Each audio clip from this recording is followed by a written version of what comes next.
আর সন্তুষ্টি রেজামন্দি সব চাইলে তো পাওয়া যায় না, কাজ তো করতে হবে। দুনিয়ার দৃষ্টিতে যারা চাকরি ব্যবসা করে তাদের প্রতিষ্ঠান তারা বুঝবে সহজে যে তার অধীনস্থ লোকগুলি তাকে খুশি করতেছে মালিককে। মালিক তো সহজে খুশি হয় না, খুশি হবে তার খুশিপূর্ণ কাজ না করলে। এই জন্য ফার্সিতে দুইটা কথা আমি বলি, কে মজদুরে খোশ দিল কুনাত কারে বেশ, এক নম্বর কে মজদুরে খোশ দিল কুনাত কারে বেশ। কোনো কর্মচারীকে যদি খুশি করা যায়, বেশি পয়সা দেয়, তাহলে বেশি কাজ করে। কে মজদুরে খোশ দিল কুনাত কারে বেশ। একটা কর্মচারী কত তোমার 5 টাকা, তোমার আমি 6 টাকা দেবো, সে বেশি কাজ করবে। আবার কে মালিকে খুশ দিল মালে দেহাত বেশ, কে মালিকে খুশ দিল মালে দেহাত বেশ। আর যে একটা কর্মচারী 5 টাকা আমি দিলাম, সে আমার 5 টাকা থেকে 60 টাকার কাজ করে দিল, তো মালিক খুশি হয়েছিল, বাবা তুই কষ্ট একটু বেশি না। খুশি হয়ে যায় মালিক, হাতের লোকটা তো আমার কাজ বেশি করছে, আমি যতটুকু করছি তার চেয়ে বেশি করছি, তাকে বেশি খুব দিয়ে দাও। যদি তো এরকমই, তাহলে তার অর্থটা কী? এর অর্থ কী? অর্থাৎ মজদুর আর যদি বলা হয় যে বান্দার আল্লাহ পাক, উম্মত আর নূরে মুজাসসাম হাবিবুল্লাহ কিছু যদি ধরা হয়, ওনারা যা করতে বললেন তার চেয়ে বেশি করলে তোর খুশি হয়ে যাবেন। আর যখন ওনারা খুশি হতেন তার বেশি দিয়ে দিবেন। বিষয়টা তো এরকমই, তা দুনিয়াবী দৃষ্টিতে ফিল করলে একরকম, আর দিনই দৃষ্টিতে ফিল করলে আরেক রকম। যে নূরে মুজাসসাম হাবিবুল্লাহ হুজুর পাশে বললেন উম্মতকে, উনি করলেন উম্মতে বেশি করলেন, উনি খুশি হয়ে গেলেন।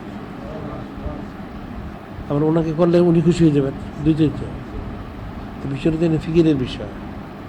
সেটা আমরা বলি যে মানুষ আযাবে কবর, এইটা সেটা, সোয়াল জব, অমুক তমুক, বেহেশত, কত চিন্তা করে।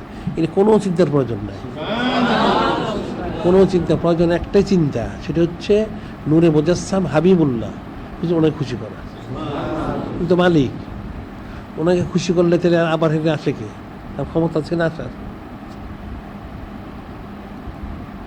এটা বড় বিশ্বের ঘটনা আছে, 22 বছরের ঘটনা আছে। সোয়াল জব করতে, সোয়াল জব করতে কে তোমরা কে সোয়াল জব করার অধিকার আছে?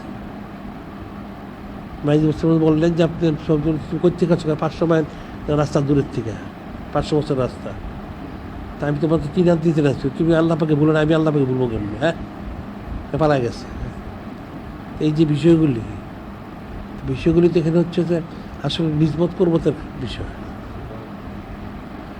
এই যে খাজা ওসমান হারুন রহমতুল্লাহ, উনি খাজা সাহেব রহমতুল্লাহ পীর সাহেব, ওনার মুরিদটা ছিল ফাসেক একটা রাস্তা, একটা ফাসেক। ওই ফাসেকটা বয়স হয়েছে মাত্র, হইয়া সে আমল শুদ্ধ করতেছে, এই অবস্থায় তার মালজান সব শাইখের জন্য ফানা করে দিচ্ছে, যে মারা গেছে দাফন করছে। তো খাজা সাহেব রহমতুল্লাহ বললেন, আমরা তো কিতাবে পড়ছি, শুনছি যে কবরে সোয়াল জমার সময় যে কামেল সাহেব ওনারা ইয়ে করে, সাহায্য করেন। ঠিক আছে, উনি মনে করেন বসলেন যে এই ফাসেকটার কী অবস্থা। সে তো নতুন বয়স হয়েছে, আমল শুদ্ধ করতে পারে না, তারপর শাইখের জন্য মালজান ফানা করছে, যে কী হয়। উনি দেখতেছেন যে যখন সে তাকে ইয়ে করলো, মুনকার প্রবেশ করলেন সোয়াল জমার জন্য, ঠিক আরেক দিক থেকে অনেক গর্জন করে প্রবেশ করলেন খাজা ওসমান হারুন রহমতুল্লাহ, আমার মুরিদ, এ সোয়াল জম করা যাবে না।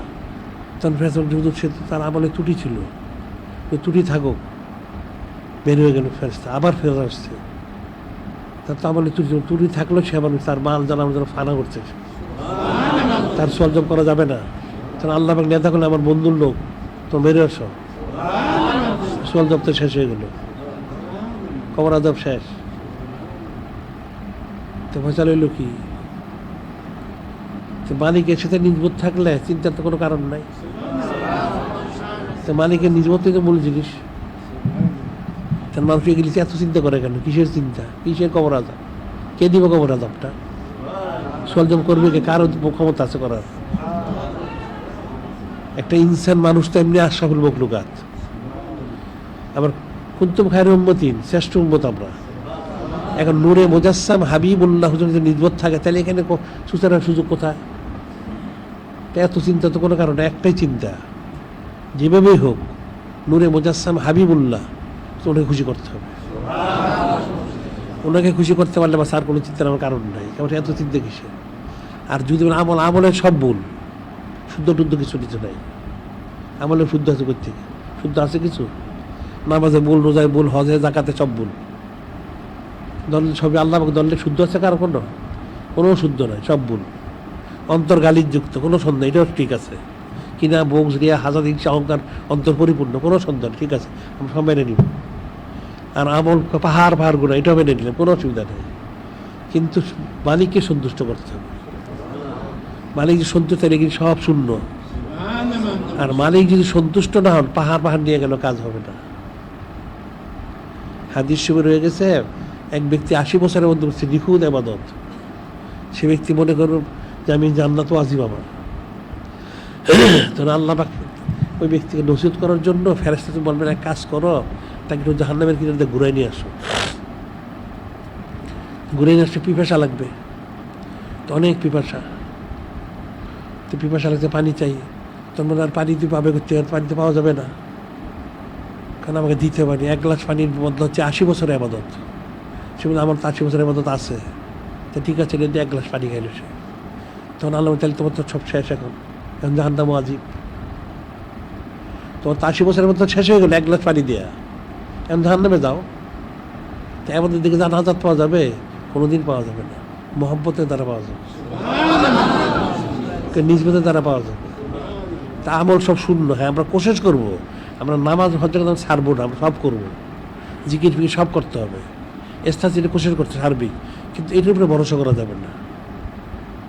নিজবোধ করবো, হাজির করতে হবে। নিজবোধ করবো যদি থাকে তখন কামিয়ে, এছাড়া তো কোনো কামিয়ে নাই, সব তো ধোকা ফাঁকা। আরে যত কিছুই করা হোক, এই যে 22 বছরের মধ্যে কথা আমরা বলি, উনি চলতো না, আর কি তো কম বড় অলি আল্লাহ না।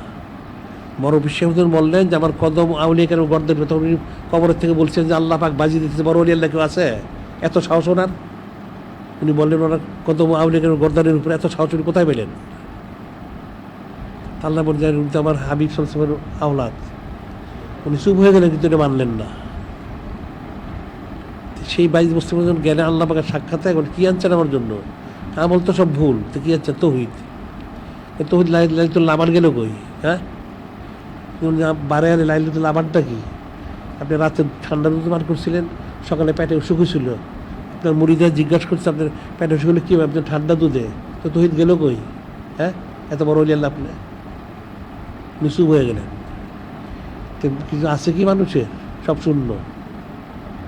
আমরা শূন্য মনে করি আমরা যাবো, তো নিজবোধ হাসিল করতে হবে। ওই নিজবোধ করবো যে রুশিলে আমাদেরকে, আমরা কামিয়ে হাসিল করবো ইনশাআল্লাহ। এছাড়া কোনো ব্যবস্থা নাই, কোনো ব্যবস্থা নাই।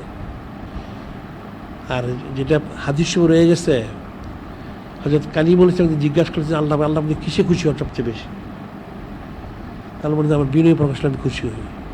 বান্দা যত কাকুতি মিনতি করে আমি তত খুশি, বাস আলহামদুলিল্লাহ, পত্র জানা হয়ে গেছে। আমরা কাকুতি মিনতি করবো, হয়ে তো গেল। আমাদের সব ভুল, শুদ্ধ নাই, গুনার পাহাড় কেন, গুনার সাগর, তা আলহামদুলিল্লাহ, কোনো সন্দেহ নাই। অন্তর গালিযুক্ত, আলহামদুলিল্লাহ, এটাও ঠিক আছে। আর আমল নামায় তো সব ভুল, হ্যাঁ, আমল নামা পুরোটাই ভুল, কোনো সন্দেহ নাই। সমান স্বীকার করলাম, তাহলে ফয়সালা তো হয়ে গেল। হ্যাঁ, যে একটা গোলাম যদি স্বীকার করা অপরাধ, তাহলে তো সব শেষ হয়ে গেল। অপরাধ আমি সব স্বীকার করলাম। হ্যাঁ, যদি বলছে না আমার সব ঠিক, তাহলে তখন তার বিচার হবে। আমার সব ভুল আমি স্বীকার করলাম, তাই ফয়সালা শেষ, যে মালিক যা করেন সেটি হবে। এটা একটা ঘটনা আছে। এক বেদুইন সেদিন জিজ্ঞাসা করলো, ইয়া রাসূলুল্লাহ, ইয়া হাবিব আলাইহিস, হাসরের দিন বিচার করবেন কে? হাসরের দিন কে বিচার করবেন?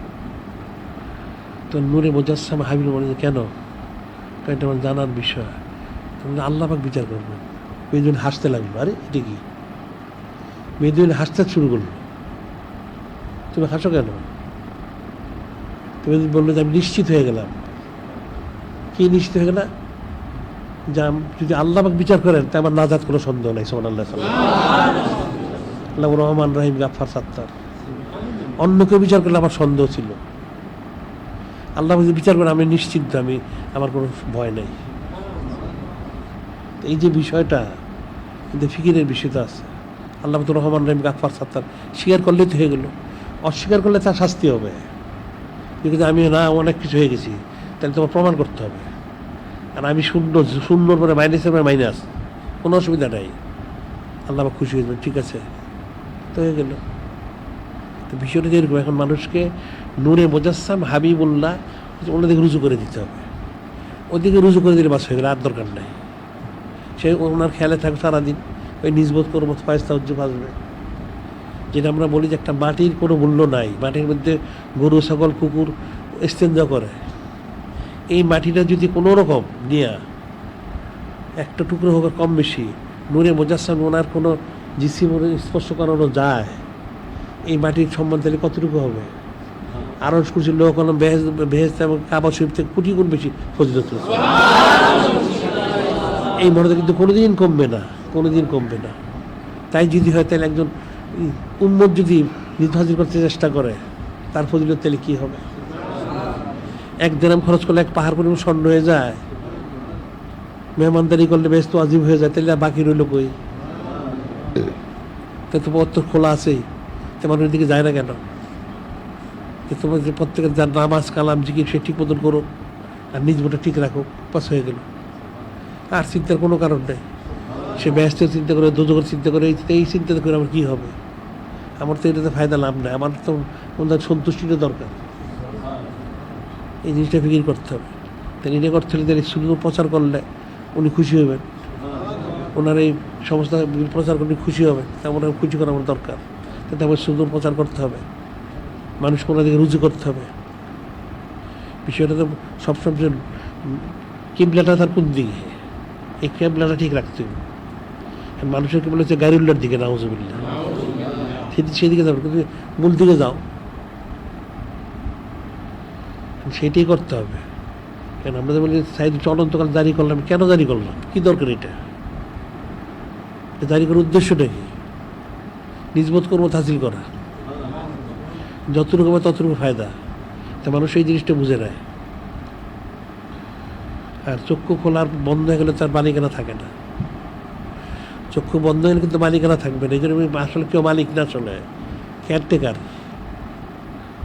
কেয়ারটেকার কাকে বলে? যে দেখাশোনা দেখতে থাকে, এগুলি সভাপতি দেখাশোনা দেখছো, তুমি দেখাশোনা দেখছো, তোমার তো মালিক না। তুমি মালিক হলে তুমি কবরে নিয়ে যাও, নিতে তো পারো না। তোমাকে দেখাশোনার দায়িত্ব দেওয়া হয়েছে, তুমি এটা শরীয়ত সম্পদ আমার নির্দিষ্ট পরিচালনা করবা। চোখ বন্ধ হলে তোমার মালিকানা শেষ আরেকজন, তোমার ছেলে হোক, তোমার যেই হোক আত্মীয়, সে মালিক, তুমি মালিক না। তো মালিকানা থাকলো কোথায়? আসলে মালিক তো কেউ না। এটা দেওয়া হচ্ছে দেখাশোনার জন্য, তুমি ওইভাবে খরচ করো, আমাকে সেভাবে খরচ করতে হবে। ব্যতিক্রম করলে জব্দি করতে হবে। তো মালিকানা তো নাই, সে যত কিছুই হোক, এটাকে বুঝতে হবে। তাহলে আমার সামর্থ্য অনুযায়ী আমি সাইদুল আশিফ হোক, সুন্দর প্রচার হোক বা মসজিদের মাধ্যমে আমাকে খরচ করতে হবে, যে আমি আসলে মালিক না। আমাকে ওই পদ্ধতি খরচ করতে হবে, আমি যেটা দেখে যাবো, পরবর্তী যারা থাকবে তাদেরকে বুঝাই দিয়ে তোমরা আমার এভাবে করো।